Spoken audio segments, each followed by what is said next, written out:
Yeah, so now Dr. Abusaleh Shariff, sir. Yeah, it's your turn, please. Thank you, Razi Bhai and Isha Tapa.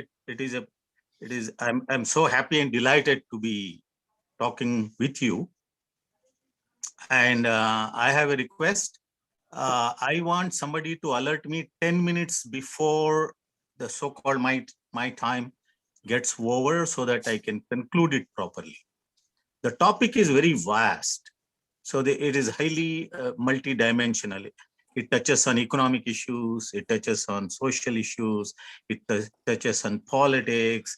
It is highly complex. So that is the reason why I have a PowerPoint presentation here. After the presentation, if somebody is interested, there is a copy available with Razi Bhai. You can share that with others. And I would welcome the comments. I will also welcome the comments on my presentation after I finish my presentation. If somebody gets bored in between, you can frustrating questions, one or two, you can definitely ask me as I go. But it is better you write down and send the questions to Razi Bhai so that he can moderate it. I know the topic announced is marginalization and community response. But I have put a slightly modified topic on my PowerPoint. It's called augmenting or increasing the trust gap. That is the issue. The issue is economic, the issue is political, the issue is social. They are multidimensional issues.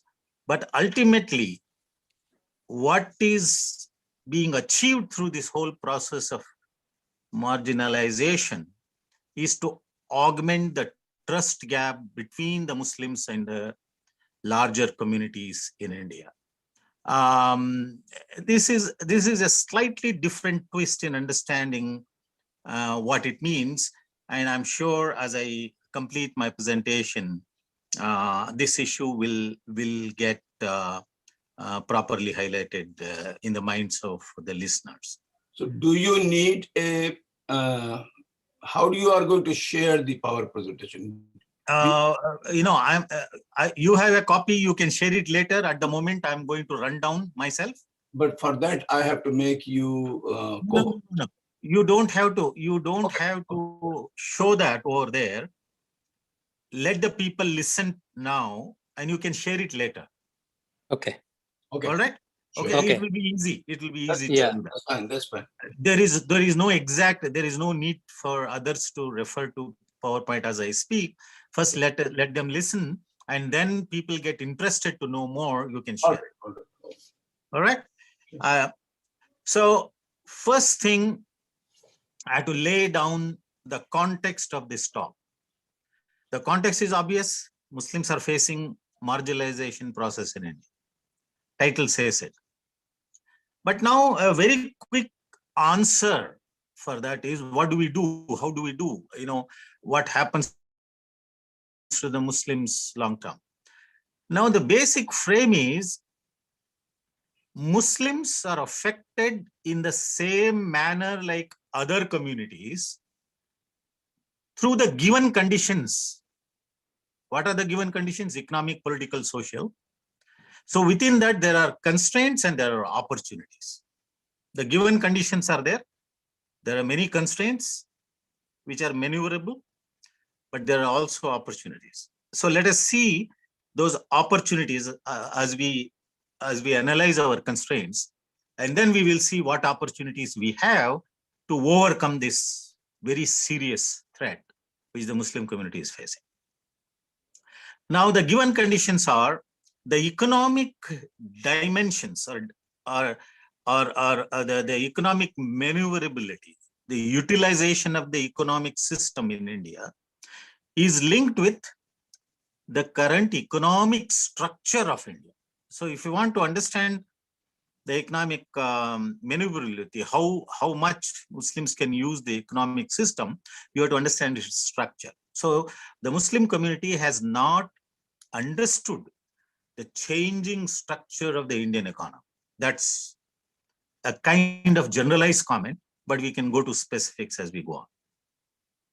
the present and future living conditions of Indian Muslims will be aligned closely with the growth trajectory of Indian economy. What this means is simple. Generally, we say, "Arey, Muslims ka kuch nahi ho raha hai, Muslims are discriminated," all that I agree. Muslims lynching ho raha hai, all that I know what is happening. But something has happened to Muslims in India, which has happened to everybody else in India. For example, the secular improvement in economic system, reduction of poverty, incomes has happened to everybody in India, including the Muslims. Now, if you see, all of you who are listening to me, you think of 10 different families around you. You used to know them 20 years ago, and you analyze them. What are they today? Are they better off? Or are they worse off? And my gut feeling will be 20 to 20 of those families will be better off today. Not even one family will be worse off, unless there is something disastrous has happened to that family. बहुत कम उम्र में earning members मर गए. There was a very strong court case, उनका पूरा जायदाद वगैरह हड़प हो गया. ऐसा सिचुएशन बहुत कम होता है. But the Muslims have also benefited. So this is very important. We have to keep in mind. India is experiencing unprecedented multi-dimensional development. Multi-dimensional everywhere. मैं यूनाइटेड स्पेस में भी रहता हूं. मैं यहाँ की इकोनॉमी में क्या हो रहा है, what is happening in US economy, I observe, and then I go back to India, and suddenly I cannot understand what's happening in India in spite of COVID. Now reconstruction activities, we can talk about that later. But think of just before COVID situation, although Indian economy was declining a bit since 2000, late 17, 2018 and 19 May. And then COVID came and there is a disaster. I'm aware of it. But still, the vibrancy of the economic system in India is very, very large, very diverse, very large, very vibrant. So that means the more vibrant the economy is, the more opportunities it creates. So now the point that we will analyze is, can Muslims use those opportunities? Are they using opportunities? Do they understand the structure of the economy? Now, these are the issues that people like us have to think about. However, there are problems in India, major problems. The development is uneven, huge regional disparities, huge social disparities. Not all people have benefit. I told Muslims also got benefit out of India's development. But the issue is not all people got the benefit approximately equally. There is huge disparity. Now, the issue is, in a large society like India, disparities will always be there. But the issue is whether the disparity before, is it declining and bridging it, or the disparities are increasing. So that is the issue. The issue is, in case of Muslims, Muslim growth is also taking place, but the disparity, the other communities are running faster, and the Muslims they used to run, but now they are walking. So that means the disparity is increasing. Why the Muslims who are also running along with other communities are walking today could be the issue of today's discussion. That means there are constraints, there are limitations. Some limitations are evolved within the community, some may be imposed by the system, some may be clearly thought about government policy. We will today talk about it, and please bear in mind, this issue I am talking in an open forum for the first time in my life, that the government itself is responsible to increase this disparity. So that is what we have to talk about today. Now, there are two types of analysis we do to see whether things are improving. One is then and now. The other is they and us.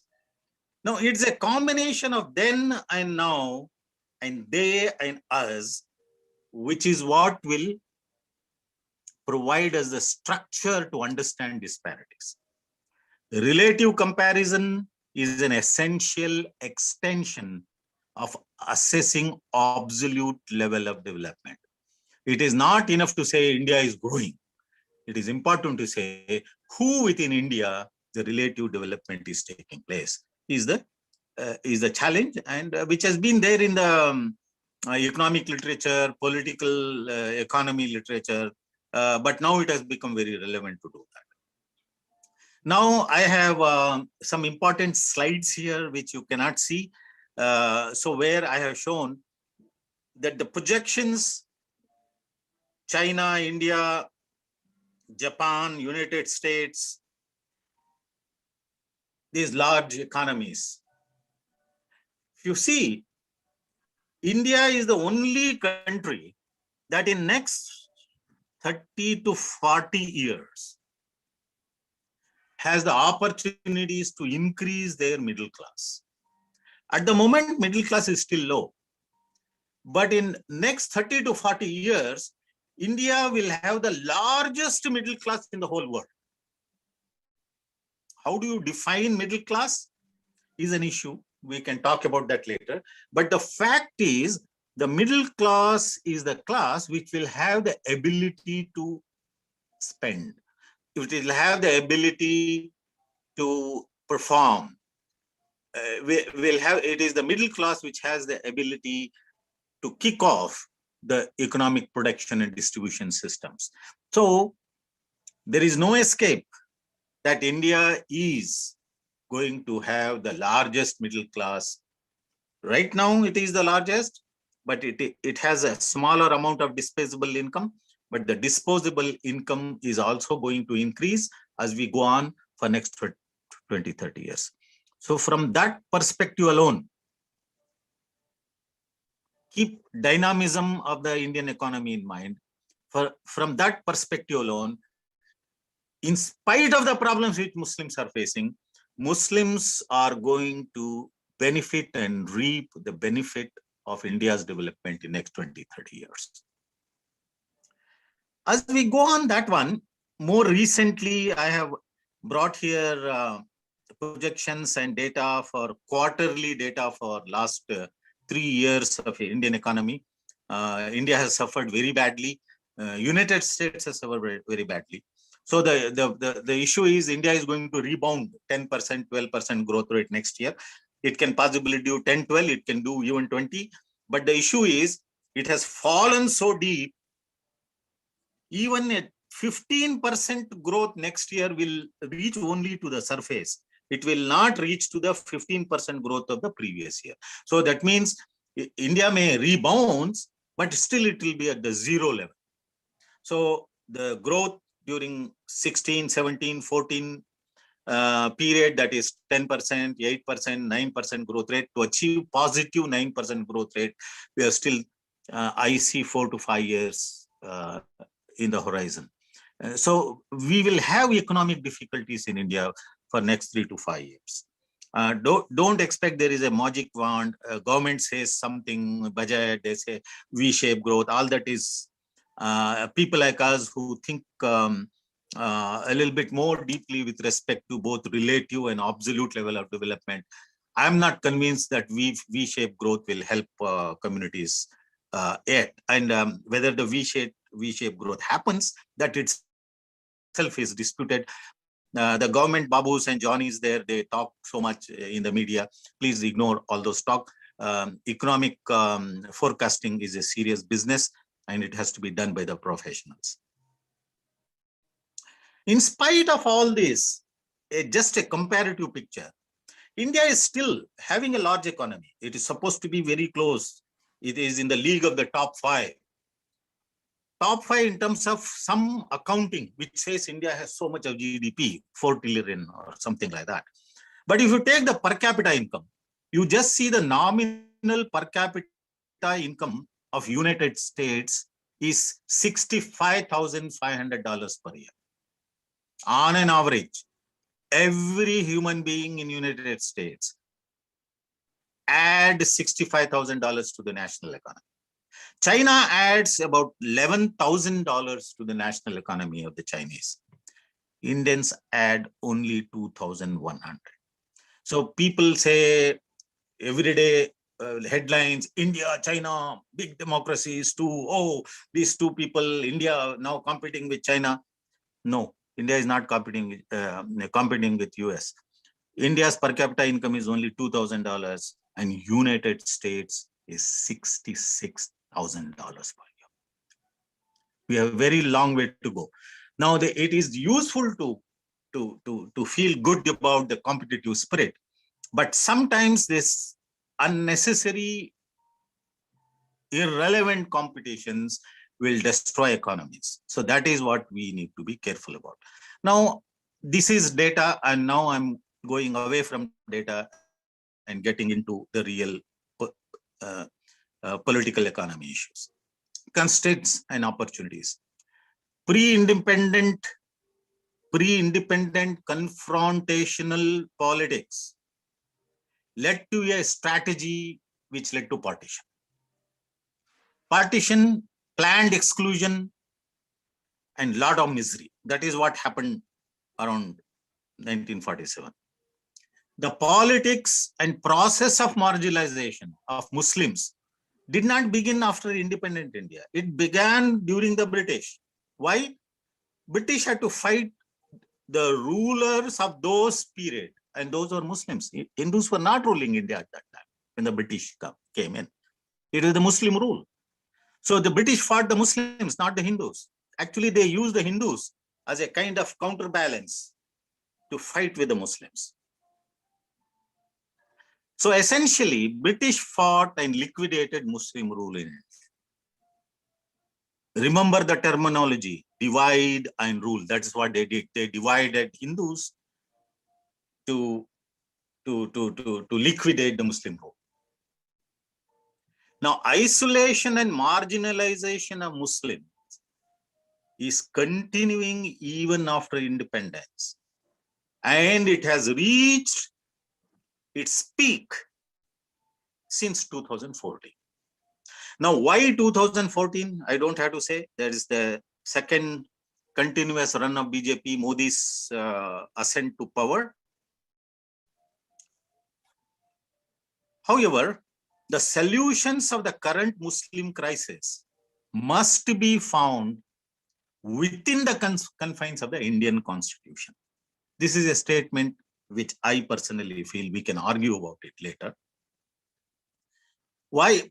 Now, 2014, why 2014 is a kind of watershed for Indian Muslims? It is because of the radical Hindutva onslaught. India is dominated by majoritarianism since 2014. Unfortunately, this is a gift of Indian independence and democracy. It took us 70 years to reach to that majoritarian. So the majoritarian government is built upon the shoulders and the lives of Indian Muslims.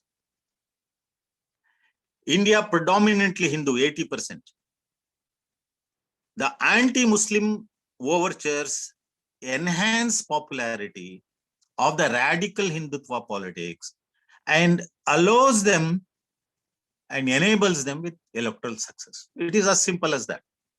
So they want to be in power. They use the Muslims as the devil. The Hindu mythology allows, devil, unku maro. So you feel happy. So now Muslim is the devil, and then you won votes. Government formalized and facilitated caste-based subjective manipulations, mechanisms to promote radical politics, and social marginalization of Muslims. Very loaded statements there. And now today, I fully believe these statements I never made earlier. And now I'm formulating this thought because this is what the truth and reality in India is. The NDA's electoral gains, not based on economic performance, rather it is far from it. It doesn't matter what happens to the economy. As I told you, whatever happens, अब पहले मनमोहन सिंह थे, बाद में अभी मोदी आ गए, कल मोदी को निकाल के उल्लू को बिठाई है प्राइम मिनिस्टर चेयर पे, तब भी इंडिया डेवलप होगा। Please laugh at it. India का जो मोमेंटम है, इकोनॉमिक मोमेंट, वो momentum it cannot be decided by 1-2 policies or 1-2 prime minister. It is the people, it is the system which is changing, which decides economy. The faulty Gujarat economic model, the capitalistic economy, promoting the so-called crony capitalism, many different ways to define, so I don't want to get into it, but the economic system is creating huge inequity. Actually, inequity now compared to 10 years ago is more. The rich and poor, the Gini coefficients, if you want to compute, it has reversed. It was declining, now it is increased. However, there are high levels of interstate and inter-regional economic differentials which persist. Now, this slide is the slide which touches up to my title of today's presentation. There is increasing social mistrust. Now, this is the most important thing for me. What is happening is, Muslims used to be there pre-independent period, independent ho gaya, Pakistan ban gaya. In spite of all that, Muslims were still part and parcel of the system which was going on. Why? They were there. People used to trust them. There could be some employment created. It is okay. For example, पुराने जमाने में जो खान बाबा होते थे, वो, he could do very good security job. He can protect people. So 70s, 80s के ज़्यादा जो Muslims का वो था, I have read a recent book on Muslims in films. तो वो क्या करते हैं कि वो बहुत अच्छे ख्यालात के मगर ताकतवर खान साहब होते थे जो हिंदू लड़कियों को बचाते, वो दिखाता था पुराने फिल्मों।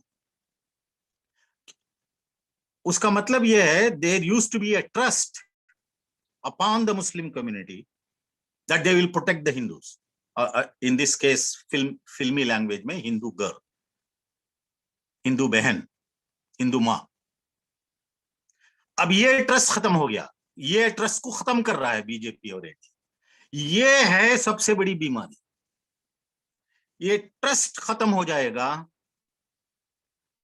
so that is the biggest जलालत जो नाजिल होगी मुसलमानों पे इंडिया में। अभी खत्म नहीं हुई है, हो रहा है। इस चीज के ऊपर तवज्जो देना जरूरी है। I'm an economist and I'm telling you this in an economic presentation, that the whole business, whole system, whole economy is built upon trust. वो ट्रस्ट खत्म हो रहा। Re-invoking British policy to fight the enemy in Muslims. Muslim identity became a sign of vulnerability exploited by radicals. The moment you find I was watching these, tiger or lion chasing a bunch of deer. And what kind of deer the tiger catches? The lion catches the weakest, because the weakest cannot run faster, right? So मुसलमानों की वो हालत होगी। अभी week है तो Hindu radicals उन्हीं के ऊपर हावी हो रहे हैं, क्योंकि it is easy to scuttle them. तो creating social mistrust in a manner to de employ Muslims for many economic sectors. Government तो जॉब नहीं दे रही है, वो अलग इश्यू है, उसके ऊपर बाद में आएंगे, अलग उसे सेमिनार होना पड़ेगा। मगर जो सोसाइटी के अंदर म्यूचुअल जॉब देना लेना, अब एक दुकान पे जा रहा है बच्चा, एक मुसलमान बच्चा, और पूछ रहा है कि मुझे वो साड़ियों बेचने का, कपड़े बेचने का वो ये काम दे दो। पहले काम मिलते थे, अब वो नहीं मिलेंगे क्योंकि ट्रस्ट नहीं है। तो तू मुसलमान है, नो, हमारे बिजनेस में तू अंदर नहीं आए। ये हमने देख चुके हैं कि दिल्ली में कारपेंटर्स, इलेक्ट्रिशियंस जो बड़े बड़े गेटेड सोसाइटीज के अंदर आते हैं, मैंने खुद ऑब्जर्व किया है कि ये मुसलमान लड़का अंदर आ रहा है, मगर जब वो रजिस्टर में नाम लिखता है तो राकेश लिख के आता है। उसका नाम राकेश नहीं है, उसका नाम अहमद है। क्यों? ट्रस्ट। वो मुसलमान है, नो, तो अब वो बोला क्या नाम है, राकेश, वो देखा भेज दिया। Now this is the biggest वो बोलते हैं ना cancer which is now maturing in India. Designating Muslim cultural practices as foreign, inhuman and even anti-national. Muslim का cultural practices anti-national हो गया. Calling Muslims barbarian meat eaters, while 80% of India is non-vegetarian. ये media का एक तस्वीर है, India में vegetarian है। अरे सालो, 80% इंडियंस मीट खाते हैं और वो 20% इंडियंस जो हैं हाई कास्ट के, उनमें भी मेरे बहुत सारे दोस्त हैं जो मीट खाते हैं। उसमें मेरे ऐसे भी दोस्त हैं जो बीफ खाना चाहते हैं, पर्सनल चॉइस है। सो it is hype that vegetarianism, India is a vegetarian country, is a hype, is a media creation. It is not reality. 1/2 of Indian population do not consider beef eating as taboo.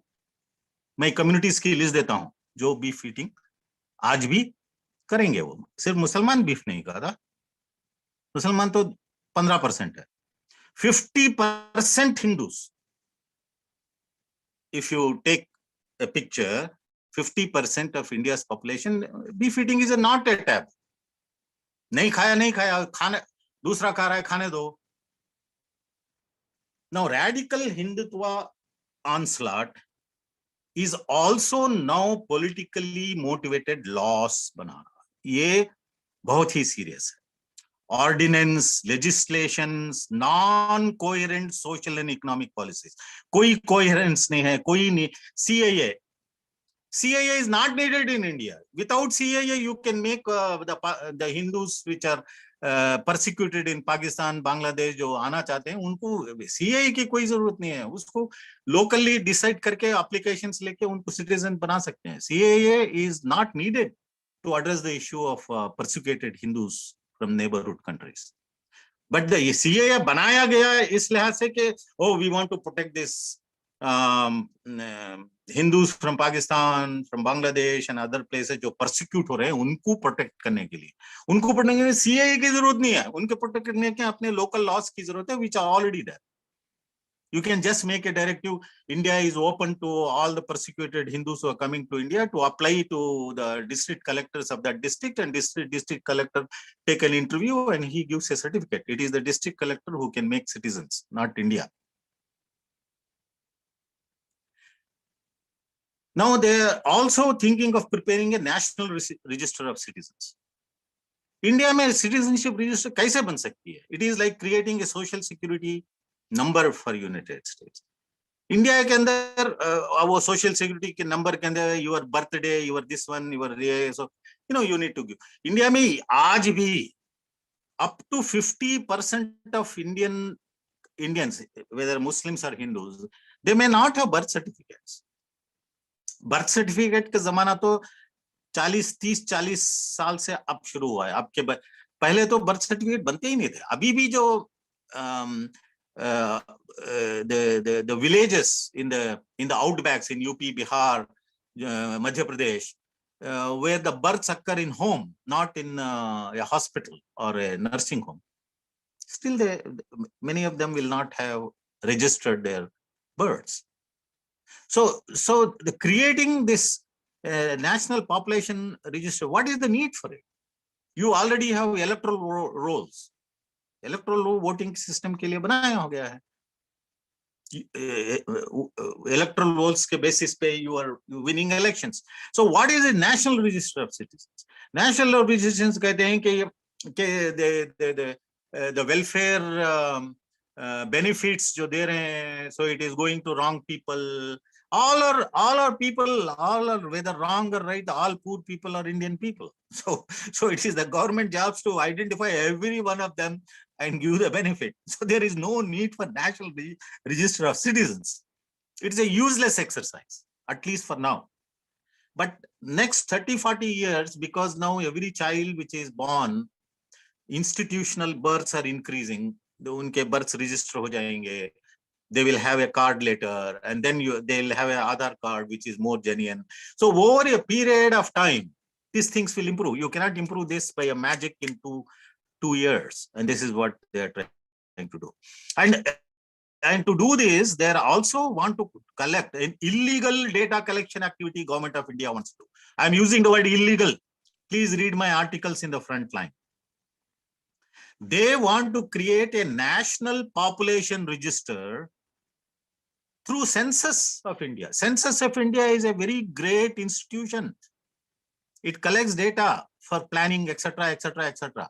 And there is a law, and that law, every citizen of this land, including Muslims, everybody, they abide by it. They share the information to census about who they are, what they do, what is their religion, what language they speak, how many children are there. Very important data for development. अब उसके अंदर मिलावट कर रहे हैं, illegal activity है, illegal national population register. वो national population register census का हिस्सा है ही नहीं, मगर सेंसस के अंदर उसको कलेक्ट कर रहे हैं. वो हिस्सा है दूसरे लॉ का, वो लॉ है सिटीजनशिप लॉ का. सिटीजनशिप लॉ में लिखा गया है कि रजिस्टर बनाना है. वो पिछले 60 साल से बन रहा है, अभी भी हम उसके लायक नहीं है, अभी 30-40 साल लगेंगे. तो आपको citizenship national register of citizen बना सकते हैं, मे बी इन 2040 और 2050 में बन सकता है. मगर अभी डेटा कलेक्ट सेंसस, वो भी सेंसस के द्वारा डेटा कलेक्ट कर रहे हैं, इलीगल एक्टिविटी है. और कोई इसको चैलेंज नहीं कर रहा, कोई इस बारे में बात नहीं कर रहा. ये क्यों इलीगल एक्टिविटी है जो मैं बता रहा हूं, वो भी उसको एनालाइज करने के लिए कम्युनिटीज आज रेडी नहीं है. वो it is through this medium I invite people to know why collecting national population register data, NPR data, along with census is an illegal activity done by government of India on the sly, बताए बगैर, proper rules के बगैर, proper laws के बगैर data collect करने जा रहे हैं. और डेटा नहीं देंगे तो हम मारेंगे तुम्हें, हम वो करेंगे, हम ये करेंगे, हम कुछ नहीं करेंगे. So now I have given that, and I am going towards strategies to overcome extreme level of discrimination. क्या स्ट्रैटेजीज हो सकते हैं, मैं अभी next 10 minutes and then I guess you will alert me to conclusion. Relative Muslim advantage. I have done lot of research on Muslims. I am the only person, I will challenge this, जो data के माध्यम से, not Sachar committee से 25 साल पहले मेरा एक paper publish हुआ था इकोनॉमिक एंड पॉलिटिकल वीकली में. उस जमाने से हम बताए गए कि मुस्लिम्स के बारे में in India there is no separate data available. Data is collected but data is not analysed. So it is Sachar committee 10-12 साल हो गए, 12 years I think, and 20 years before Sachar committee, when I started doing surveys in 1974, 75, 76, 1980, so I started looking into Muslims issue through data. उस data के माध्यम से, through the understanding of data, I have understood something which I call relative Muslim advantage. Compared to, when I say relative Muslim advantage, Muslims are at a relatively better situation compared to other communities. What? Unique skill set, technological maneuverability. उनको negative positive wire electricity किस तरह से उसको use कर सकते हैं, कहाँ लगा सकते हैं, कहाँ ये कर सकते हैं, उसका शॉक लगे बिना उसको करना, उसको कॉलेज को जाने की जरूरत नहीं, इंजीनियरिंग डिग्री की जरूरत नहीं, वो अंडरस्टैंड कर लेता है. And somehow Muslim boys are good at it compare to others. Dexterity and efficiency, punctuality and timeliness, trust and accountability. These are the virtues of the Muslim community. We can go on details later. But along with that, if the Muslims have some more better understanding, of economic input management efficiency, environmental sensibility, and understanding and utilizations of the rules and laws of the nation. They have relative advantages in certain type of advantages. And then if you add these 2-3 additional, then they become almost, unchallengeable. Now, what community can do? Strategize and organize. To do what? To bridge income gap, relative income gap, to bridge education gap, to bridge gender gap, to bridge political gap, and to bridge the social trust gap. These are very highly summarized statements. It doesn't mean anything. But the dimension which I am giving is, we have to think of how to improve incomes, how to improve education, how to bring women into the mainstream, how to improve political participation. And my next slide is on that. That is the biggest mistaken Muslim leadership issue. I will come to that, what it is. But now, through this, we have to also bridge the social trust gap, the social mistrust which is coming between Hindus and Muslims have to be reduced. How do we reduce that? We have to highlight the relative economic productivity advantage of the Muslim community. I have a written paper on this. Please go to my book, Google Institutional Constitutional Right, chapter number 4, where 4 of us have used data. For 3 years, we worked to bring this data together to show that the Muslim labor force, on an average, controlling for all other factors, age, training, education, state. If you control all that, you give a task, economic task for 100 Muslim boys and compare them to 100 other children, other boys of any caste community, the Muslim productivity is higher. And this I have proved it. It is estimated using Government of India data. Now that relative economic productivity advantage, we have to use it to kick up the economic activity and Muslim contribution to our nation building, Muslim contribution to our India's growth. Sharif Saab, as per your request, I am reminding you that you have 10 more minutes. Right. Now, there is a catalytic association between education and productivity. We have to also enhance scientific temper and English education, education in English. सिर्फ sir Syed का नाम लेते हैं, उनका वो birthdays मनाते हैं, मगर उनका जो आइडियोलॉजी था कि English education is important Muslims, हम फिर बोल गए, हम फिर मदरसा एजुकेशन के पीछे भाग रहे हैं. अरे भाई कुरान पढ़ाने वाले, अरे कुरान पढ़ाने वाले पढ़ाएंगे भी, इंग्लिश भी पढ़ना जरूरी है, मशीन भी चलाना है, प्लेन भी उड़ाना है, ट्रेनों भी कुछ भी चलाना है. Now, political empowerment is misunderstood. Now, I am making some controversial statement. I am very aware of it. People may become angry and you have a right to become angry, but you can always debate. Political empowerment bolte hi, we Muslim community, we start competing. Are bhai, how many MPs are there? How many MLAs? Are at least MLAs, MPs to nahi honge. To kam se kam chairman kitne hain bhai wo department? Are waqf board uske chairman. Ye ginne lagta hai Muslim. But the most important, the second higher level of political leadership is a kind of creating and organizing Muslim-oriented political party. These are the 2 levels in which Muslim is thinking about political empowerment. Now, I am going to tell you that both of them is a fallacy. So what is political empowerment? Political empowerment happens when community increases its vote share through higher voting percentages. मुझे कौन बताए थे, ये एक farmers leader अभी जो है योगेंद्र यादव 15 साल पहले मुझे बुला के बोले, शरीफ तू एक चीज देखना क्या, अरे सक्सेसिव इलेक्शंस, जनरल इलेक्शन में मुसलमानों का वोटिंग शेयर कम हो रहा है. He has seen this.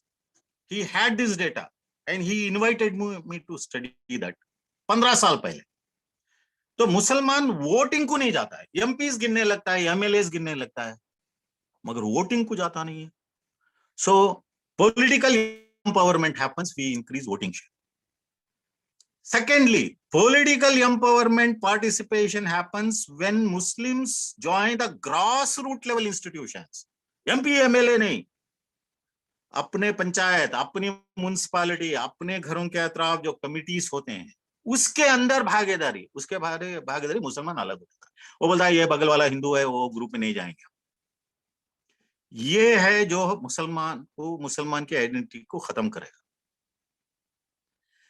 Now, political empowerment happens when organize and create, this is very important, organize and create developmental and non-political institutions, such as occupation on or trade-based associations.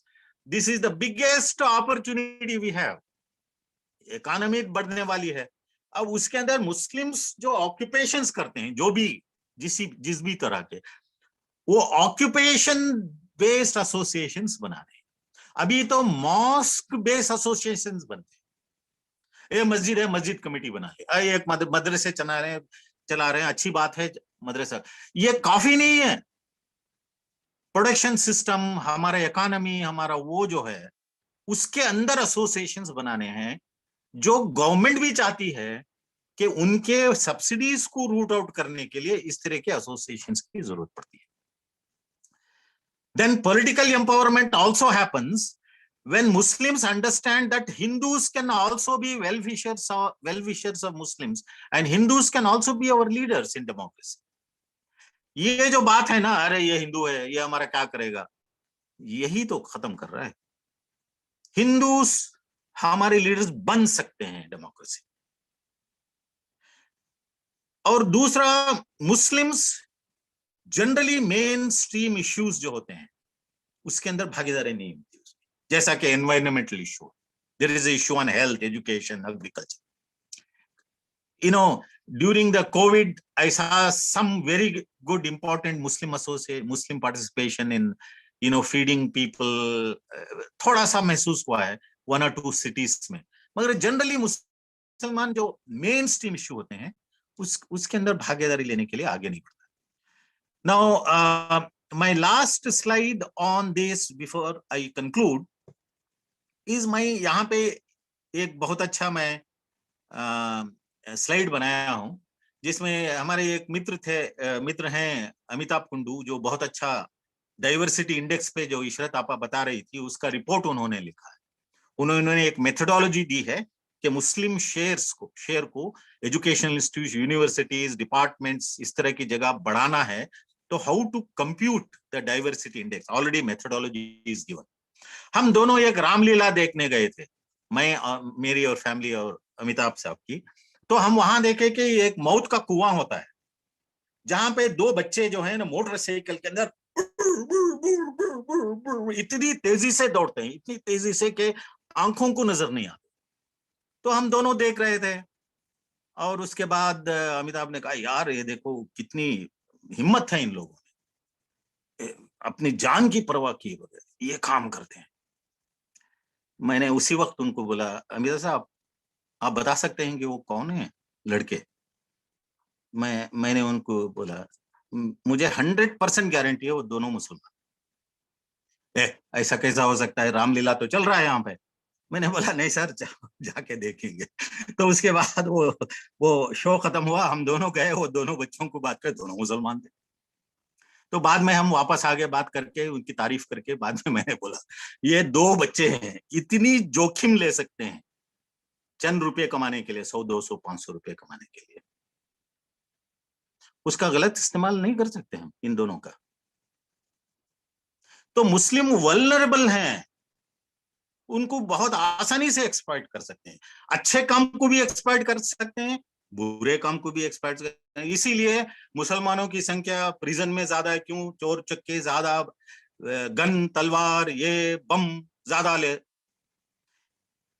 ये खुद जाके बम ले जाके डालेंगे कहीं? नो, कोई देगा इनको बम ले जाके डालेंगे। ये इश्यू है मुसलमानों में, इसको कैसे एड्रेस करेंगे हमको सोचना चाहिए। नाउ करंट कम्युनिटी रिस्पांस जो है वो पॉलिटिकल पार्टी टाइप है, उसको छोड़ के पॉलिटिकल पार्टिसिपेशन में जाना चाहिए। हमें स्ट्रेटेजिक फ्यूचर के लिए establish accessible legal aid cells in each, at least one in each district. Data इकट्ठा करना चाहिए on the Muslim community relative to others, and false news को डील करने के लिए हमको डेटा चाहिए। डेटा का अभाव है and we have to work towards collecting those data. I have also one request to the American Muslim NRIs. Establish research fellowship in all, there are 600, 700 universities. एक एक यूनिवर्सिटी में एक एक research fellowship to do exclusive research on the social and economic educational conditions of Muslims. Her university में एक fellowship देनी चाहिए। Government कुछ दे रही है, मगर यहाँ से जो है we can go and sponsor one research fellowship in every university, at least to begin with. Target 10 university अगले साल कर लो और 10 अगले साल कर लो, कुछ ऐसा कर सकते हैं, which is very important. We have to create literature on Indian Muslims. And then Muslims highlight Muslim art and culture on nationalistic and secular values.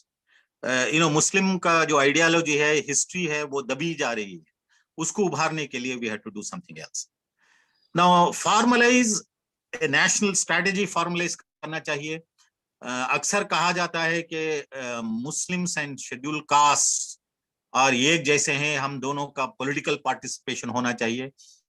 मैं आज इस सेमिनार के माध्यम से उन लोगों को मैं बताऊंगा, इंक्लूडिंग असद ओवैसी जैसे लोगों को जो समझते हैं कि शेड्यूल कास्ट लोग और मुस्लिम लोग मिलके बन सकते हैं, उसका एक लिमिट है।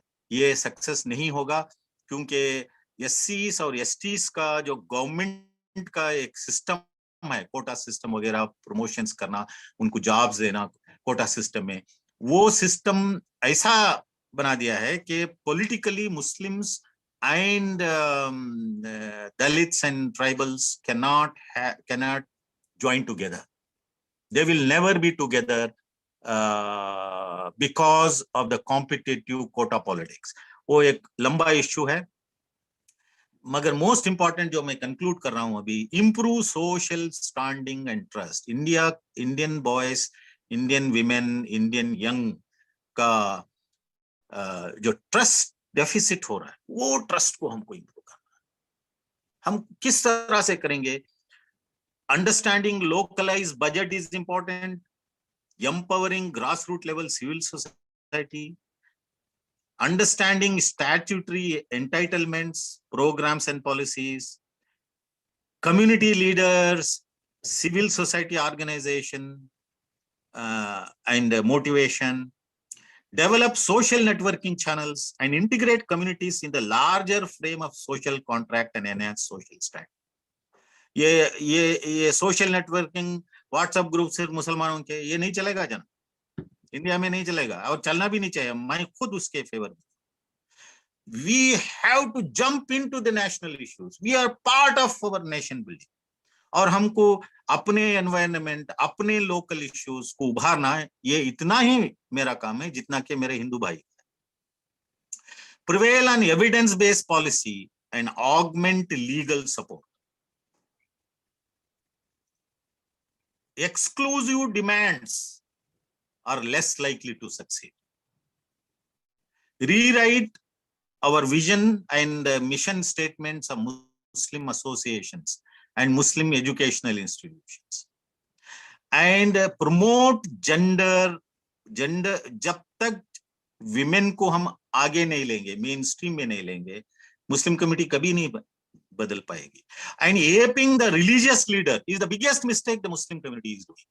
रिलीजियस लीडर है, नमाज पढ़ाइए साहब, हम पीछे आके सजदा करेंगे आपके, उतना ही काम है, उससे आगे आप कुछ नहीं कर सकते इंडिया के मुसलमानों को बचाने के लिए।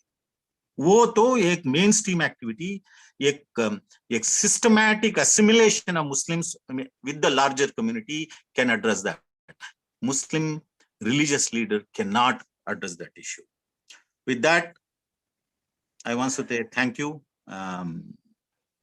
Thanks for this opportunity. Thank you, Saleh. And there is a request here for PowerPoint. I will send this version to Razi Bhai, and Razi Bhai can share.